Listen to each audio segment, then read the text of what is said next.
दुय्यम निबंधक कार्यालयामध्ये म्हणजेच सब रजिस्ट्रार कार्यालयामध्ये जर एखादा दस्त नोंदवलेला असेल आणि त्या दस्तावर दस्त लिहिलेली तारीख वेगळी असेल आणि दस्त नोंदवलेली तारीख वेगळी असेल तर तो दस्त बेकायदेशीर होतो का?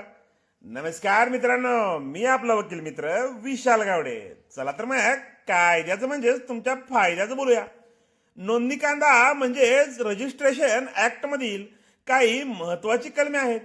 त्या महत्वाच्या कलमापैकी नोंदणी कायद्यातील कलम 23 हे दस्तऐवज नोंदणीसाठी देण्याच्या कालावधीबद्दल आहे. यानुसार मृत्यूपत्रा व्यतिरिक्त इतर कोणत्याही दस्तऐवजाची नोंदणी त्यांच्या अंमलबजावणीच्या तारखेपासून म्हणजे स्वाक्षरीच्या तारखेपासून 4 महिन्याच्या आत सब रजिस्ट्रारकडे सादर केली जाणे आवश्यक आहे. कलम 23 मध्ये कोणते मुख्य मुद्दे आहेत हे आपण जाणून घेऊया.